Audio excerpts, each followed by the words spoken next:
आज के वीडियो में हम एक महत्वपूर्ण theory valence shell electron pair repulsion theory, जिसे संक्षेप में VSEPR थ्योरी कहते हैं, का अध्ययन करेंगे।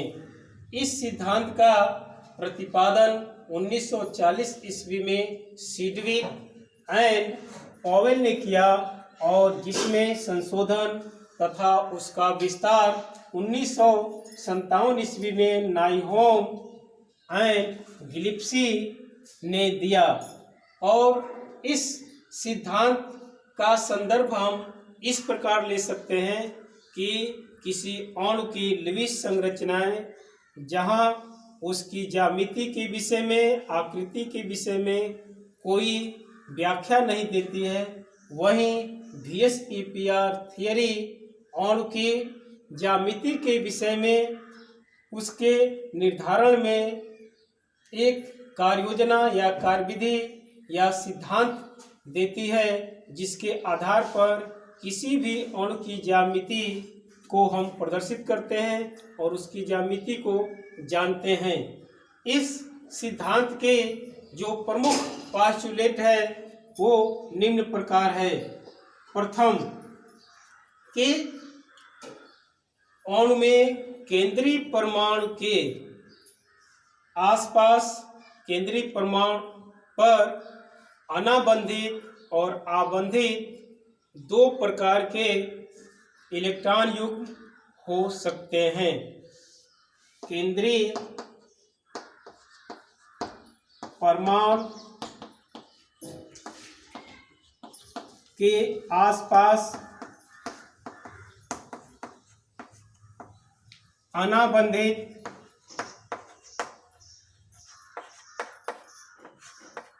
और आबंधित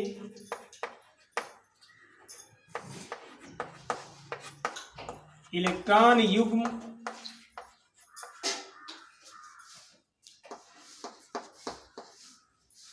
हो सकते हैं तथा अनाबंधित और आबंधित इलेक्ट्रॉन युग्म एक कक्षकों में उपस्थित होते हैं और हम जानते हैं कि इलेक्ट्रॉन युग्म ऋणावेशित होते हैं। अतः दो अनाबंधित अथवा दो आबंधित इलेक्ट्रॉन युग्मों के बीच परस्पर प्रतिकर्षण का बल कार्य करता है, यानी आबंधित और अनाबंधित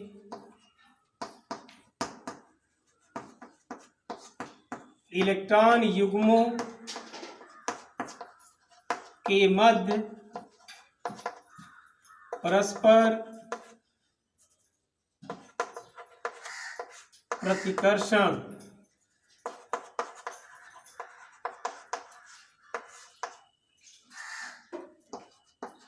बल कार्य करता है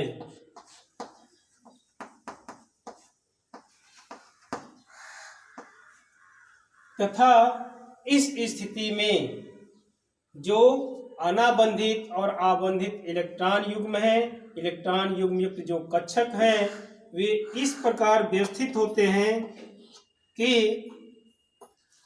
इलेक्ट्रॉन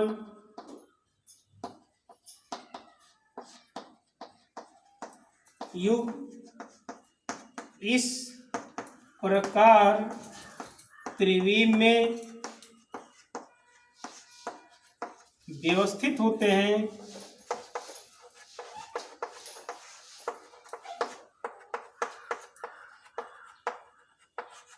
कि उनके बीच न्यूनतम प्रतिकर्षण तथा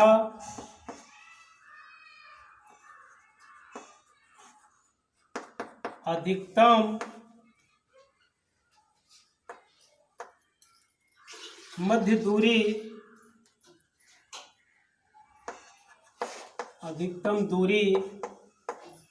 उनके बीच हो। और इस प्रकार ये जो परमाणु यानी केंद्रीय परमाणु के चारों तरफ अनाबंधित आबंधित जो इलेक्ट्रॉन युग्म होते हैं, यदि कोई अणु रिजोनेंस स्ट्रक्चर वाला है, अनुनादी संरचना है, तो अनुनादी प्रत्येक विहित संरचना के लिए ये लागू होता है। किसी अनुनादी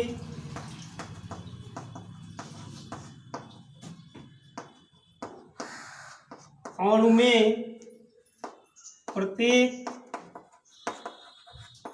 विहित संरचना पर यह लागू होता है।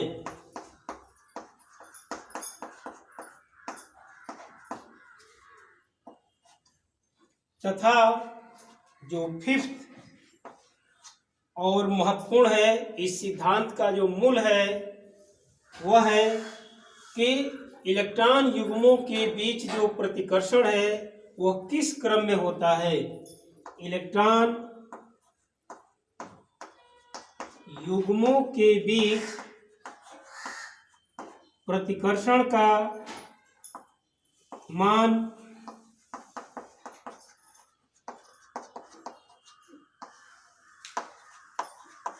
प्रतिकर्षण बल का मान निम्न क्रम में प्रभावी होता है। प्रभावी होता है। इलेक्ट्रॉन युग यानी लोन पेयर रिपल्सन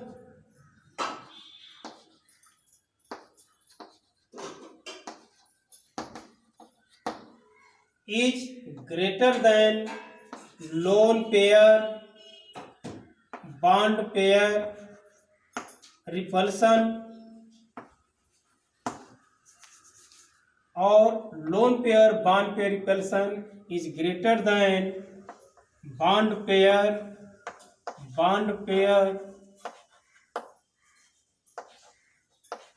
repulsion।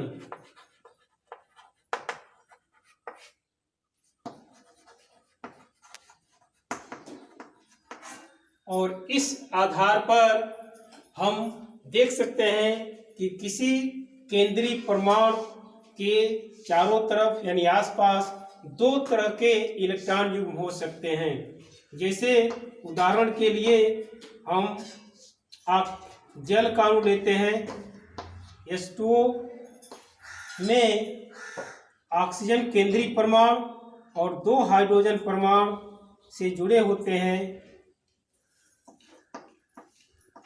और इन पर दो लोन पेयर इलेक्ट्रॉन उपस्थित होते हैं, जिसको हम कहते हैं लोन पेयर इलेक्ट्रॉन। और चूंकि जो बॉन्डेड इलेक्ट्रॉन युग्म है ये भी एक ऑर्बिटल में उपस्थित और रेगुलर या सममित इलेक्ट्रॉन युग्म होते हैं, अतः इनको भी हम ऑर्बिटल के रूप में दर्शा सकते हैं और ये भी दो इलेक्ट्रॉन युग्म के रूप में उपस्थित होते हैं। तो ये हो गया आपका बॉन्डेड यानी बॉन्ड पेयर इलेक्ट्रॉन और ये लोन पेयर इलेक्ट्रॉन। इस सिद्धांत के अनुसार जो लोन पेयर इलेक्ट्रॉन है, लोन पेयर इलेक्ट्रॉन के बीच जो प्रतिकर्षण है अधिक मात्रा में होता है और इसलिए जो त्रिविम में एक अनाबंधित ऑर्बिटल युग्म है ये एक दूसरे को प्रतिकर्षित अधिक बल से करते हैं और ये यहाँ पर संकुचित करते हैं इस आबंधित इलेक्ट्रॉन युग्म को। और इस तरह से जल का जो अणु है यहाँ पर ऑक्सीजन के बीच ऑक्सीजन परमाणु पर जो दो आबंधित इलेक्ट्रॉन युग्म हैं ये इस रूप में हो जाता है और इस तरह से ये एंगल 104.5 डिग्री के अंतर आ जाता है और ये लोन पेयर रिपल्सन के कारण होता है। और यहाँ पर ये लोन पेयर बॉन्ड रिपल्सन कम होता है और उससे भी कम ये बॉन्ड पेयर रिपल्सन होता है। इसलिए ये दोनों हाइड्रोजन जो आबंध है ये संकुचित हो जाता है और इस तरह से इस जल के अणु की आकृति सामान्य टेट्राहेड्रल न होकर के भी शेप में हो जाती है। और इस प्रकार यह सिद्धांत यानी VSEPR थियरी के अनुसार जल के अणु की आकृति का भी शेप होना प्रदर्शित होता है। इसके बाद हम देखते हैं कि यदि किसी अणु में केवल सममित आबंध है यानी उस अणु में केंद्रीय परमाणु पर लोन पेयर इलेक्ट्रॉन नहीं है तो उसकी जो ज्यामिति है सममित होती है, रेगुलर होती है। यथा सूत्र AB2 का यदि मॉलिक्यूल है BeCl2 जहाँ पर BeCl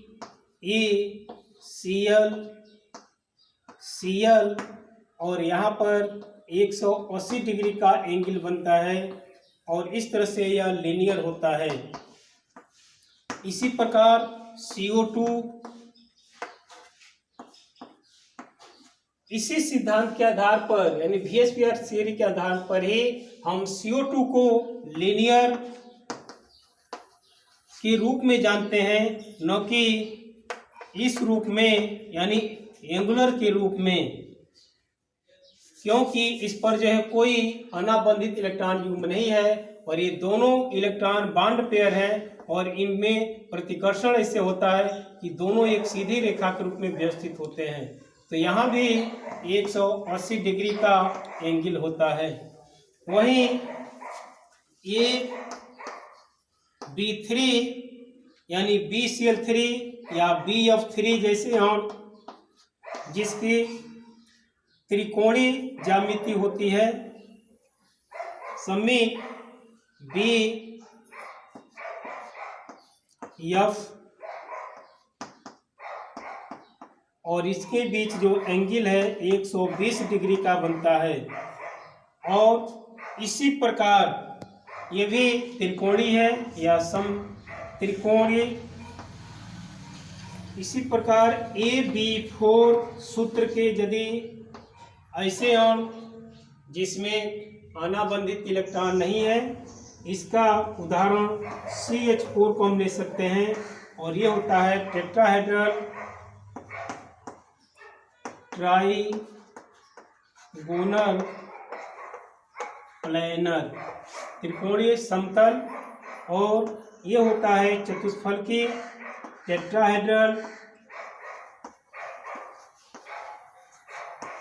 और चतुष्फलक में कार्बन से जुड़े चारों हाइड्रोजन परमाणु एक सम चतुष्फलक के चारों कोनों को निर्दिष्ट होते हैं और इनके बीच जो एंगल है 109 डिग्री 28 मिनट का होता है। इसी प्रकार AB5 सूत्र का यदि सामान्य अणु है, उदाहरण के लिए PCl5, तो यहाँ पर ट्राइगोनल पिरामिडल स्ट्रक्चर होता है, सममित P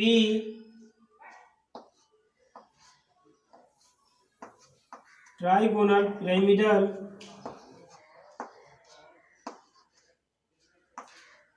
और यहाँ पर ये एंगल 120 डिग्री और यहाँ पर 90 डिग्री होता है। और इसी अनुसार यदि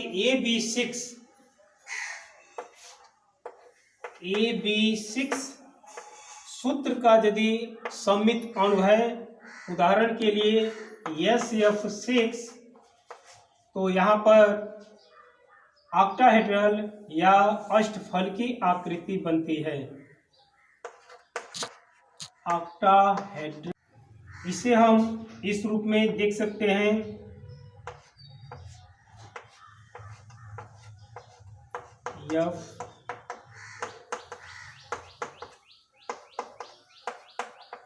ये ज्यामितियां हैं ऐसे अणु जिनमें लोन पेयर ऑफ इलेक्ट्रॉन उपस्थित नहीं होता है, और इस रूप में ये सामान्य संरचनाएं या समित संरचनाएं प्रदर्शित करती हैं। परंतु यहीं पर ऐसे अणु जिनमें लोन पेयर के साथ साथ बॉन्ड पेयर या बॉन्ड पेयर के साथ लोन पेयर भी उपस्थित है, तो लोन पेयर की उपस्थिति में अणुओं की जो ज्यामिति है वो डिस्टार्ट विकृत हो जाती है, और ये जैसे यहाँ पर चतुष्फलक में 109 डिग्री है, इतना न होकर के इससे अलग भिन्न हो जाता है। तो इससे हम इस रूप में देख सकते हैं ऐसे अणुओं का उदाहरण द्वारा जहाँ पर बॉन्ड पेयर के साथ साथ लोन पेयर भी उपस्थित है या बॉन्ड पेयर के साथ लोन पेयर इलेक्ट्रॉन उपस्थित हैं। ऐसे अणु जिनमें बॉन्ड पेयर के साथ साथ लोन पेयर भी उपस्थित होते हैं, जैसे उदाहरण के रूप में AB2E सूत्र के, जिसमें एक लोन पेयर उपस्थित होता है, और जैसे SO2 का अणु और ओजोन O3 का अणु।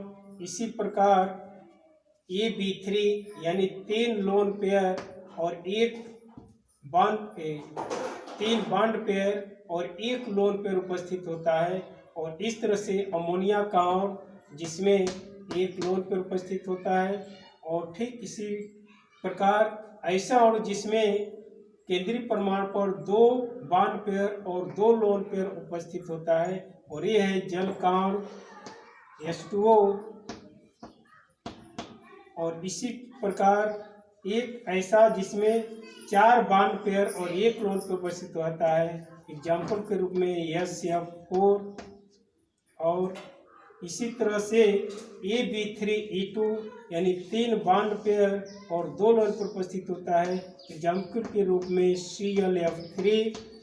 और इसी तरह से 4 bond pair 1 lone pair, example के रूप में SF4 CF4।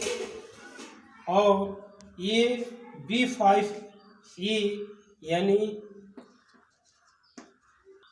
और इस तरह से ऐसे अणु जिनमें बॉन्ड पेयर के साथ लोन पेयर उपस्थित होते हैं, इनकी ज्यामिति है SO। इसकी ज्यामिति ट्राइगोनल होने के साथ ही रेगुलर न होकर के यह बेंड ज्यामिति होती है। और इसी प्रकार O3 की भी, जिस पर एक लोन पेयर उपस्थित है, और यहाँ लोन पेयर और ये बॉन्ड पेयर रिपल्सन अधिक होता है, इस कारण ये जो बॉन्ड पेयर है, ये बॉन्ड पेयर और बॉन्ड पेयर के बीच रिपल्सन कम होने के कारण ये बेंड के रूप में आ जाता है, और इस तरह से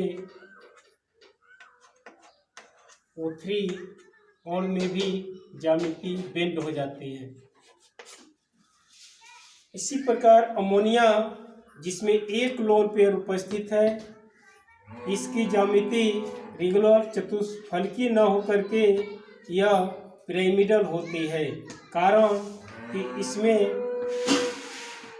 लोन पेयर और ये bond pair, loan pair bond pair repulsion greater than bond pair, और इस तरह से इसकी ज्यामिति पिरामिडल हो जाती है। चतुष्फलकीय रेगुलर न होकर के पिरामिडल हो जाती है, और ये VSEPR सिद्धांत के अनुसार ये ऐसा हम समझ सकते हैं। ठीक इसी प्रकार ऐसे अणु जिसमें 2 लोन पेयर और 2 बॉन्ड पेयर उपस्थित है, जल का अणु और इसमें भी दो लोन पेयर की उपस्थिति में दो जो बॉन्ड पेयर है ये संकुचित हो जाता है और इस तरह से इसके बीच जो एंगल 109 डिग्री चतुष्फलकी जैसा न होकर के यह वी शेप्ड में आ जाता है।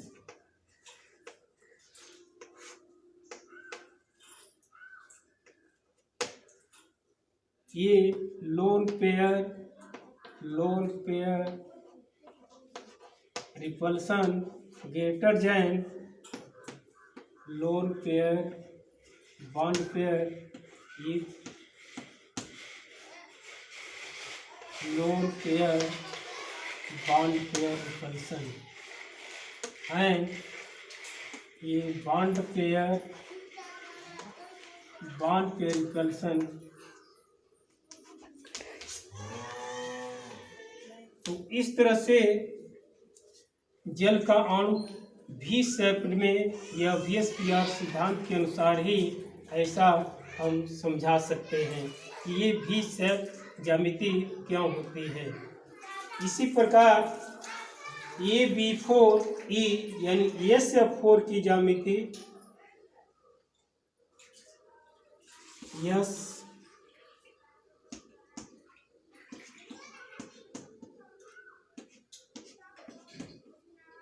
जिसकी ज्यामिति ढेकुली आकार में होती है और समान ऑक्टाहेड्रल या स्क्वायर पिरामिडल न होकर के ढेकुली आकार में ज्यामिति बनती है। और ये उसी रूप में संभव है। ये लोन पेयर, ये बॉन्ड पेयर रिपल्सन,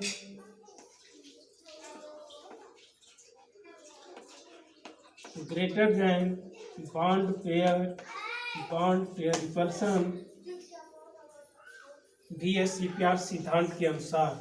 तो ये SF4 की ढेकुली ज्यामिति केवल VSEPR सिद्धांत के अनुसार ही समझ में आती है। इसी प्रकार AB3 यानी जिसमें 3 बॉन्ड पेयर और 2 लोन पेयर उपस्थित हैं, ClF3 सूत्र का ClF3 और ClF3 जिसमें 2 लोन पेयर उपस्थित हैं और 3 बॉन्ड पेयर, इसकी ज्यामिति टी शेप्ड में प्रदर्शित होती है। और ये ज्यामिति टी शेप केवल ये लोन पेयर, ये बॉन्ड पेयर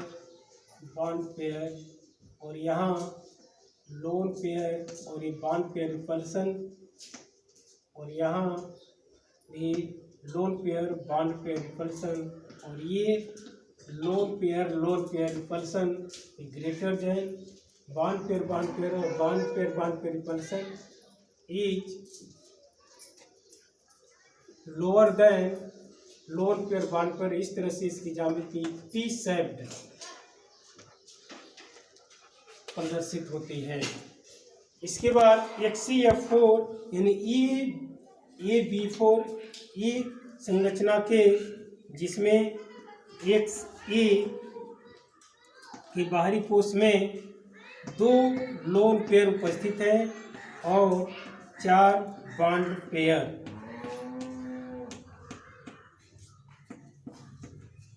और इस तरह से इसकी संरचना प्रदर्शित होनी चाहिए, परंतु XE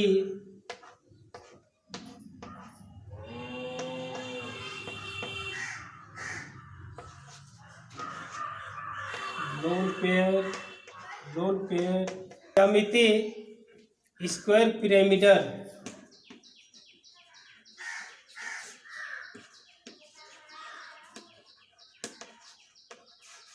ये रेगुलर ज्यामिति होनी चाहिए, लेकिन ऐसा ना हो करके यह स्क्वायर प्लानर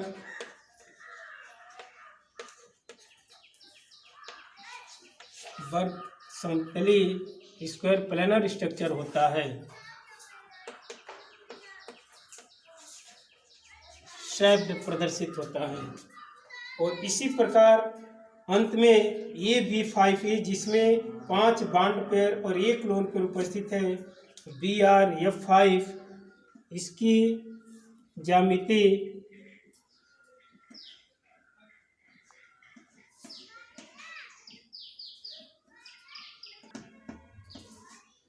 जिसमें ऑक्टाहेड्रल यानी अष्टफलकीय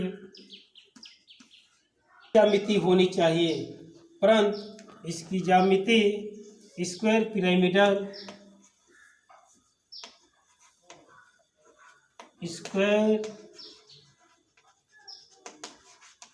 पिरामिडल होती है। और ऐसी स्क्वायर पिरामिडल ज्यामिति केवल ये लोन पेयर की उपस्थिति के कारण ही संभव है। और ऐसा VSEPR या वैस्पर सिद्धांत के अनुसार ऐसी ज्यामिति हम व्याख्यात करते हैं। तो इस प्रकार ऐसे और जिन पर लोन पेयर के साथ बॉन्ड पेयर उपस्थित है, इनकी रेगुलर ज्यामिति न होकर के इरेगुलर होती है, और इरेगुलर ज्यामिति को हम वैस्पर सिद्धांत के अनुसार समझते हैं। इस प्रकार इस महत्वपूर्ण बिंदु को आप पढ़ेंगे और समझने का प्रयास करेंगे।